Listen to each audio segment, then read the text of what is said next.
Hello, everyone, and welcome back to our video series on the future of the bioeconomy. I'm Drew Wanzelak, an investor here at Alumni Ventures, and joining me today is Michelle at Hyfé. How you doing, Michelle? Doing great. Thanks for having me. Yeah, thanks for coming on. A good start for us. Tell us more about you, your story a little bit, and how that's led you to being the co-founder and CEO of Hyfé. Yeah, absolutely. So my background is in chemical engineering. Actually, even going all the way back, I'm originally from Ecuador. So I immigrated to the US when I was 7. I think I didn't appreciate that kind of hustle mentality enough until I came to this realization that I needed to start a company. And so I kind of grew up with the American dream of, studying really hard and trying to get good grades and going to college and doing all those things. Studied chemical engineering at Carnegie Mellon, worked for ExxonMobil for 10 years, and very specifically spent a lot of time in manufacturing over that decade. There was one point where I started working at an oil refinery. So we would take the dirtiest Canadian crude and upgrade it to gasoline and diesel and different types of high value gases. But I, in particular, had a really interesting kind of aha moment when I ran the wastewater treatment plant over there. So I was the engineer in that plant, and realized that the process that we use to clean water is literally a fermentation process, and it's not super efficient. It's very much like the take, make, discard type of mentality where, in oil and gas in particular, we were investing billions of dollars, right, into extracting hydrocarbons from the ground. And then, of course, making a significant carbon impact on the world to do that, only then to have these hydrocarbons take a free ride through these super energy and water intensive processes at refineries and then end up in wastewater. The way that wastewater treatment works is you take the stuff that's in the water, the organic material, in this case, it's hydrocarbons, and you feed them to a whole bunch of bacteria and fungi that then go in there and eat the oil. And the process of cleaning water is literally these microbes remove the oil from the water, and there you go, there's your clean water. But as a result, these microbes also multiply because it's sort of like feeding a goldfish, right? It gets bigger and bigger the more you feed it. And really the way that we dispose of those carbons, and at this point, these microbial bodies, is by throwing them in the landfill.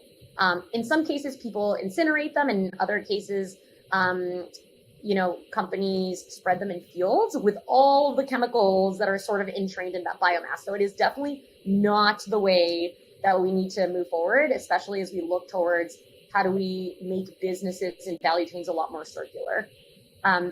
Anyway, so to your point, that's my background. I realized from a very beginning that wastewater was an abundant and underutilized source of carbon.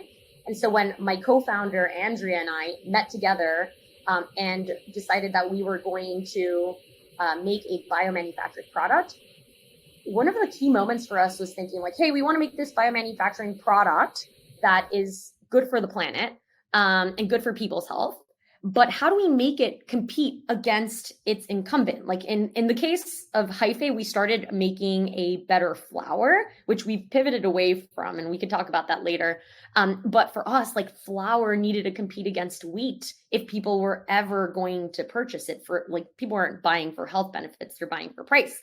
And so that's really where my background came into play, because if you think about wastewater, it has such an ugly name, but I want you to think about a can of chickpeas. When you open up that can of chickpeas, there's all that sugary, starchy water inside.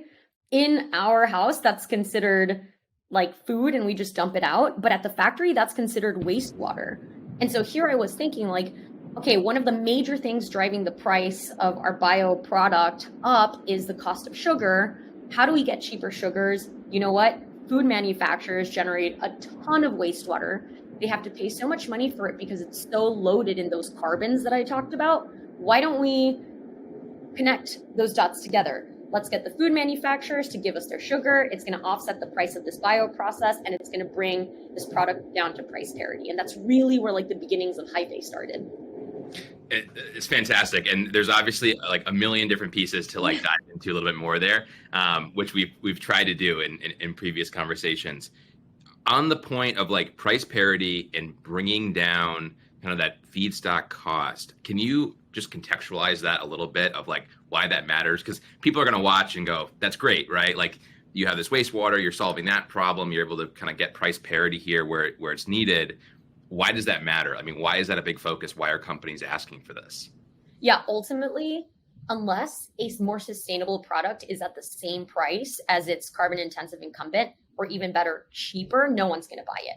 And I think we have to think less so about like ourselves that might be in the space and might be willing to pay a green premium when the economy is doing great.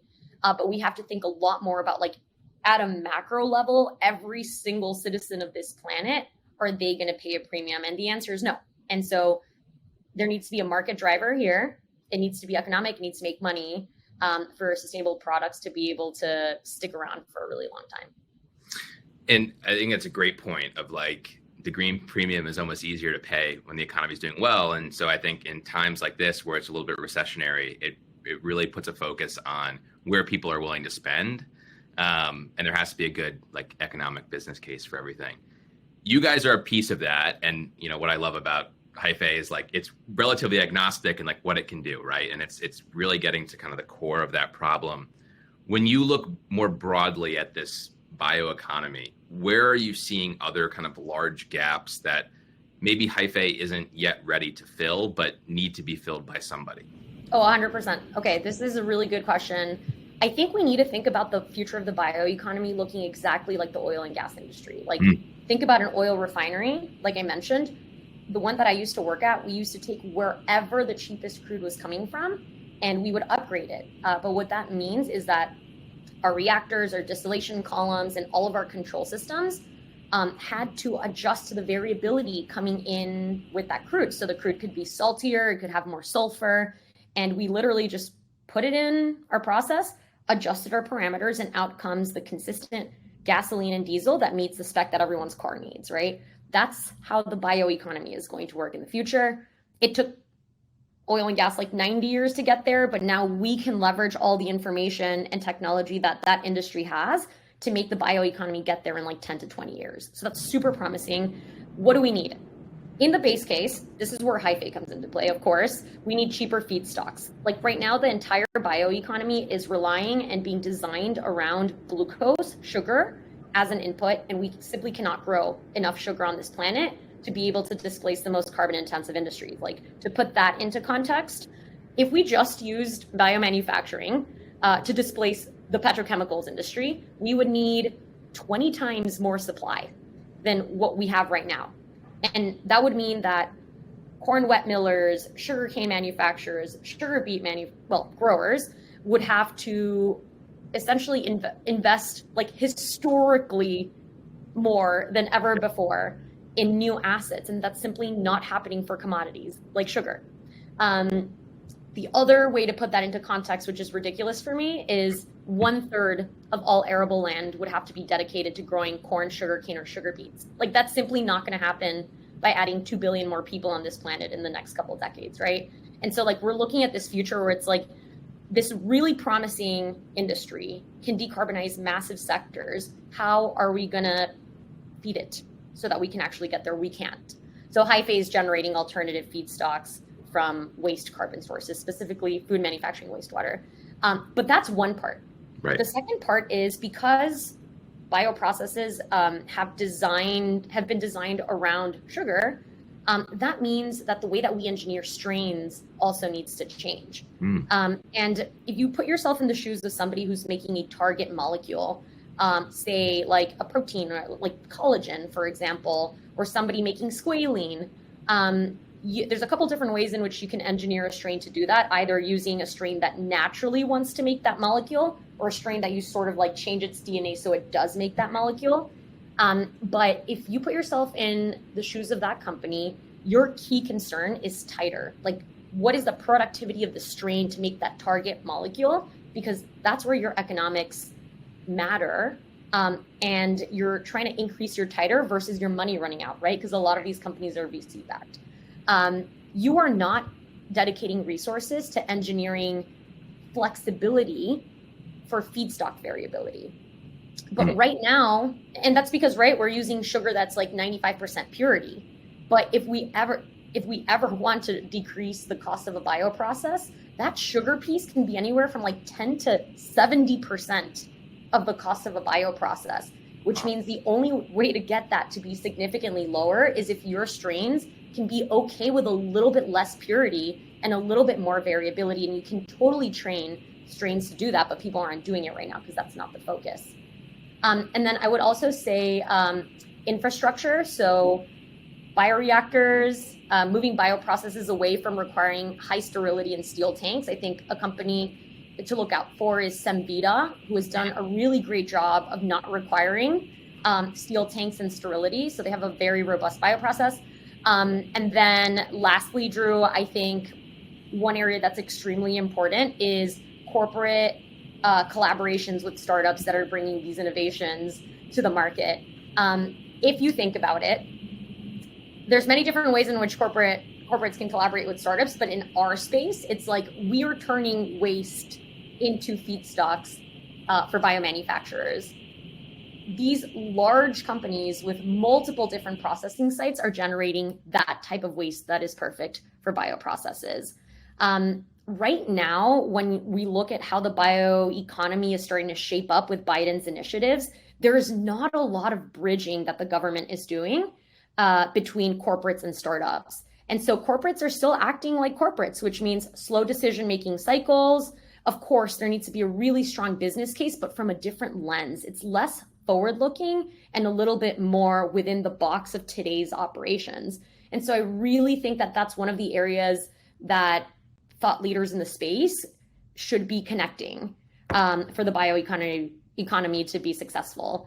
And ultimately what that means is, especially with our technology, if there are 30 corn wet mills in the United States, for example, not all of those are making sweeteners for biomanufacturing, by the way. Some of them are specialty corn wet mills. That means only a handful of corn wet mills can co-locate with biomanufacturers. So if you have hundreds of biomanufacturing companies that want the cheapest feedstock possible and need to co-locate with somebody who makes their feedstock, there's not enough capacity to be able to do that. And so what we're doing is turning every pea processor, soy processor, beverage, snack manufacturer, anybody who's manufacturing food into a co-location opportunity. But like, we need to get the thought leadership going on the corporate startup collaboration for sure. And I think that's a really interesting point. Like, thank you for sharing that on the corporate side, because that's one of the things that keeps coming up when I talk to people about this industry of like food and agriculture too, right? Because that's kind of where your customers are coming from. That's where your supply is coming from. Massive industries and have been around for a long time, right? And so like when you describe corporates, I mean, it is like the epitome of, I think, like a long time, large corporate. And like you come from like the oil and gas world. So it's like probably similar, right? Maybe helpful, I mean, for founders or people interested in this space listening, what have you found? There's a government responsibility, I think, that you've touched on, like the co-locate, help form these partnerships. In your conversations and relationships with larger corporates, what have you found to be effective? Because innovation can be tricky, right? Like a startup coming to them can be a hard conversation to start. What's kind of been your takeaways from that? Yeah, I think there's two things, especially like for any founders that might be listening. Like, if you don't have industry experience, like you haven't been in a factory before and worked in a factory before, bring somebody onto your team that has. I think for us, what's been helpful is I've ran a wastewater treatment plant. I've been in a factory. I've been inside a distillation tower when it wasn't working. And there's cultural know-how on how to learn from people at the facility and then people inside the office, right? And even when you're part of a big company, like you have to learn that as an engineer. And so us startups coming into these spaces, you have to be able to know who you're talking to and how to communicate. I think it brings a lot of credibility. And then the second piece to that is with larger companies, especially technology-driven companies like in the food manufacturing space or in the energy sector, data. So drive with data, low sales tone. Like no one wants to feel like they're being sold something. They want to see that you have discovered a very valuable gap in a process that can make significant amount of money, that can reduce emissions in a way that you can back with data and calculations. And I think when you lead with data and you're analytical about how you discuss these partnerships, it also brings credibility to the table. I think like the way that we've also structured our partnerships is in steps. So you're not going from 0 to 100 all at once, but really building trust by leveraging data and studies with these partnerships. Yeah, it's incredible. And I want to pull this thread even a little bit more because like you came in your story, right? You came from ExxonMobil, like one of the largest corporates like in the world, right? And then now you're in the founder world. And the first thing you said was like, how do you talk to these people? Have someone on your team, whether it's you or have someone on your team that like can speak the language, knows kind of what they're talking about in this world. What has been the adjustment for you coming from this larger corporate environment to now being a founder, small team, getting things going? Pros and cons, but like I also want people to get excited because it sounds like we need more people to kind of jump ship and be on the entrepreneurial side of things from these corporates if things are going to happen here.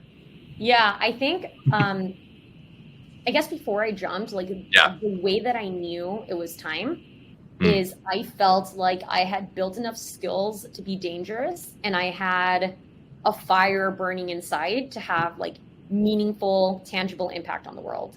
And I wasn't getting that with this 80,000 person corporation where you take many steps in your career and have like mini impact that maybe is never really going to see the outside world. Of course, like you add on to that, like things you're really passionate about and sort of coming to discovery. And that's how I knew. But for me, adjustments have been speed. So things in corporate move slow, right? And when you're one of 80,000, you sort of can like coast and show up and sort of be like, this is my to-do list or whatever. But in a startup, you have to move fast. Like your idea doesn't have to be the most groundbreaking scientific discovery. You just need to be really fast about executing. So you get there first and you do it the best that anybody else can do.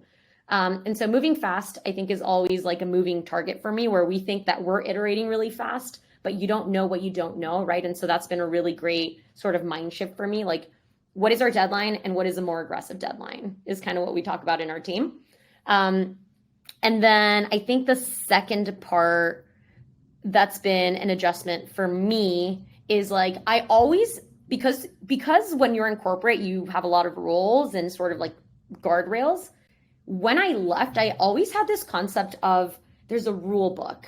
Like, am I allowed to do this? Am I allowed to raise, $11 million without becoming a Series A company? Like, am I allowed to go knocking on the door of a major corporate and say, like, I need to talk to you, like whatever. And so that took me a couple of months to figure out, like, there are no rules.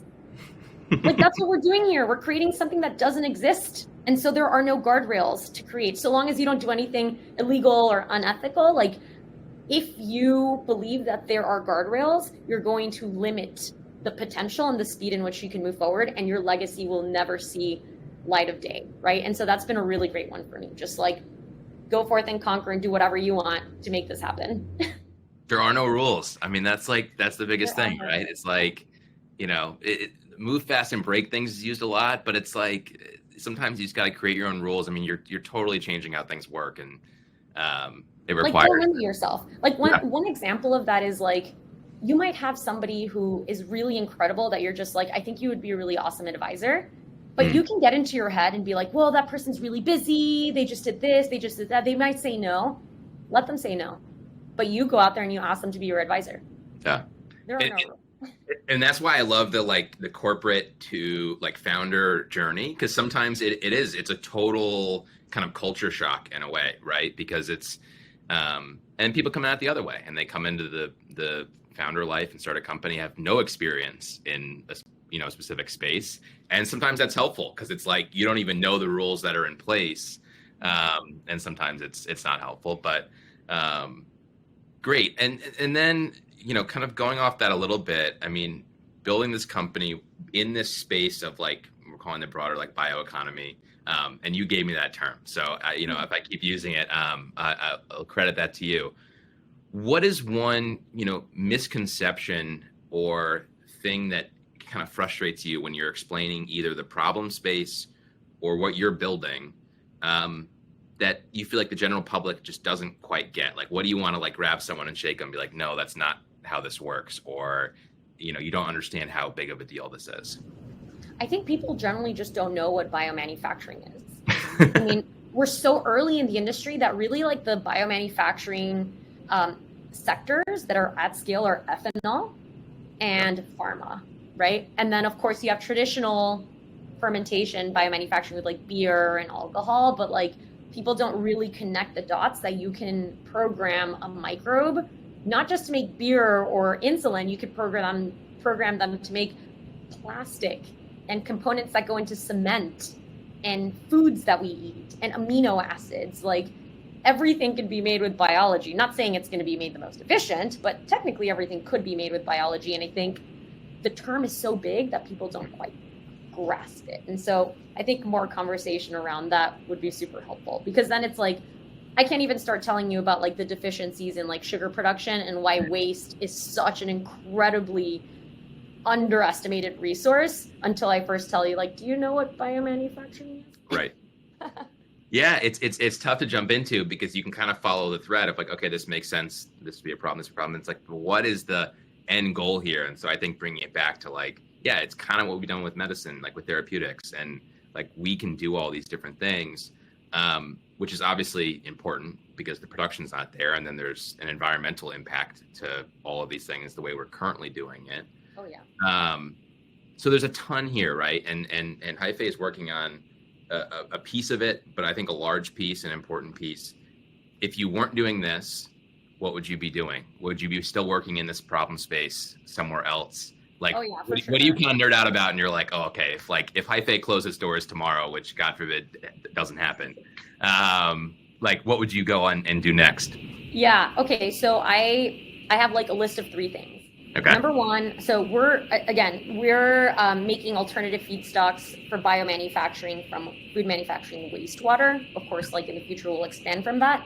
But I think other waste streams that are very interesting are gas waste, similar to what my co-founder's prior company Lanzatech is doing. So they're taking carbon monoxide and carbon dioxide from steel mills and oil refineries and using that as a carbon source for a fermentation process, and they're making like jet fuel with that.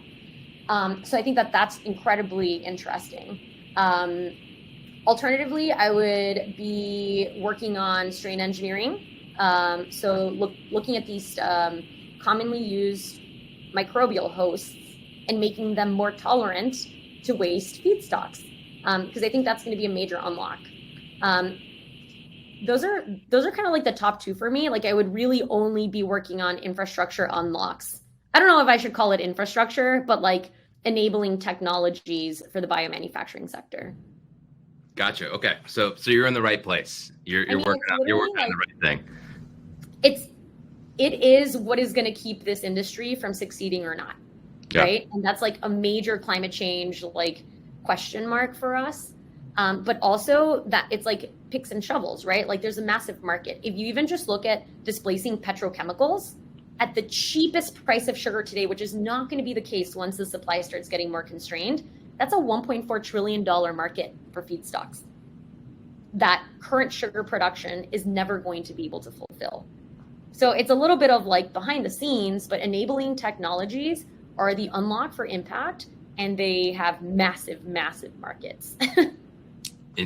Totally. I mean, I think like you can't overestimate the size of like the impact of all of this. And I love the hypothetical. So I'll ask you another one. You can't invest it in yourself or the company. If I were to give you $500 million, right? It's a massive problem. If I gave you $500 million tomorrow, and I'm like, Michelle, you know this space, you know where the problems are. You know, I'm just some wealthy dude with $500 million. Where are you spending that? Okay, that's a fun one. So it can't be mine or my problem. It cannot be a $500 million investment into Hyfé. That's the only rule. Yeah. Or your personal bank account. I mean, it can sit there before you deploy it, but. Okay, so if it's not in my problem space of alternative feedstocks, I would probably be investing it in strain engineering for microbes to be more resilient to alternative feedstocks. I think that's one that like is really not happening and could be a big problem. Honestly, like the fun part of me would invest it in some process technologies that make cool products, but I think that there's already a lot happening in that space. So I don't know that that's where like money would go the farthest outside of like a different enabling technology. And that's how you know that you're in the right space, when your answer is the fun part of me would invest this into process technologies. So but like the logical sort of like forward thinking, like where are the gaps that are going to be like, the biggest opportunities? Like that's kind of like, honestly, it's like behind the scenes, it's maybe a little bit uglier sounding and stuff like that, but it's usually the unsexy industries that make the most money. it totally. And I mean, does there have to be any sort of consumer buy-in for, I think, a lot of this to work? I mean, my hunch is no, right? And it's like, you're really making the economic case to corporations, to the business side of things. And it's like the end consumer gets value from it, but you're hopefully doing it at the same kind of price point. What does consumer buy-in look like for kind of any sort of bioeconomy participation, excitement, and what's holding that back, if there is? Yeah. Okay. So I think there's like, it depends on the industry for sure. Yeah. I mean, I think alternative proteins is a little bit different because you're sort of trying to change consumer behavior, but also provide a solution. And so let's put that one to the side. Yeah. Overall, what is important for biomanufacturing to succeed is drop-in replacements in the market. So no consumer buy-in. You're limiting that risk and really just focusing on making a cheaper product that can compete in the market. But I will say that cheaper product cannot perform less than the alternative. And so I think, to your question, no consumer buy-in for the first phase of entering the market with the bioeconomy, because you should be making drop-in replacements that perform the same and are cheaper than the alternative. And then the consumer won't know. I think like the company that interfaces with the consumer there has an interesting role of saying like, hello, consumer, I'm giving you a cheaper product and it's really good for the planet. And those are sort of like how we bring people to the table where they're already at, but then start educating them on how much better their decision is and they're saving money. And then I think phase 2 of bioeconomy is then making products that are better than the drop-in replacements. So better performance, better tasting, better health profiles, but still cheaper. And I think that that's going to require consumer buy-in, but that's sort of like meeting the consumer where they want to be met, right? So yeah, I think like overall consumers cannot sacrifice anything for this industry to be successful and really for us to be able to tackle climate change. Gotcha. Cool. So, I mean, the only thing like we can do as just normal people is like ask these corporations to, I mean, I think like continue to invest, co-locate, look for this, ask the government to, push harder here and kind of help facilitate that. But hopefully something we don't recognize like on the shelves or at the drugstore. So it's additive, but I actually think you made a really good point there. Like I'm thinking about it from like the manufacturing standpoint and your strategy to get to market. Like you don't want the consumer to be the one that's like the only thing keeping you from being successful. But I do think consumers have incredible power in going to the corporations that make their goods and services and demanding change. In fact, we work with a lot of companies right now that are making significant investments in wastewater reduction and water use because their consumers are demanding more sustainable and responsible practices. It does make a difference. And I think understanding, where innovation is, like in biomanufacturing, it's now not unreasonable to ask for alternative products that are like sustainably created without paying a premium. Right? Because maybe a decade ago, you'd have to say, I'm willing to pay a little bit extra if you get me this, and you source it better. But I think now it's reasonable for us to say, no, we want better products. And like, we know that we don't have to pay more for it. Yeah, no, I agree with you. I think, I'm not going to make any comments on alternative proteins or like alternative milks and stuff like that, because I'm not really an expert in that space, but I will tell you from like a consumer standpoint, one of my favorite drinks is La Colombe's draft oat latte. Oh, that's a good one. I will say I've had that. It's very good. It's good. So good. I don't know what oat milk they use, but I think what makes it incredible is that it has this like super silky foam in it that just tastes incredible. It feels incredible. It feels like a treat when you're just drinking your coffee.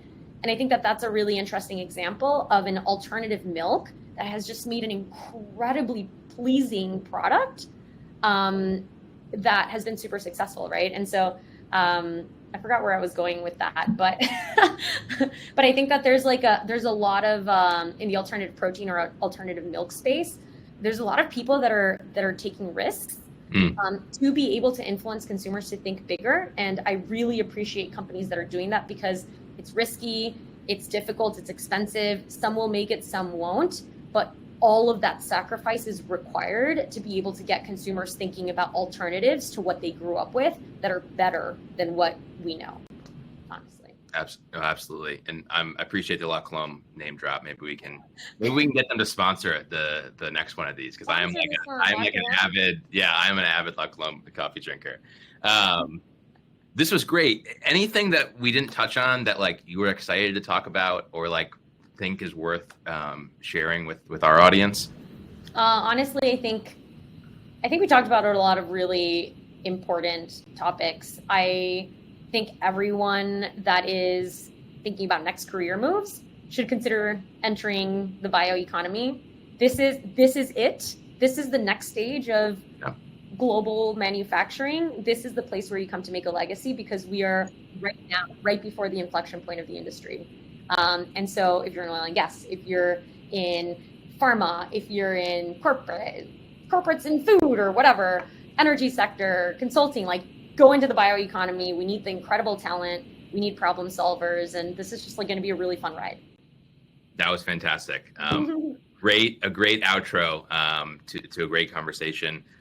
Thank you, Michelle, for joining us. Thanks for having me.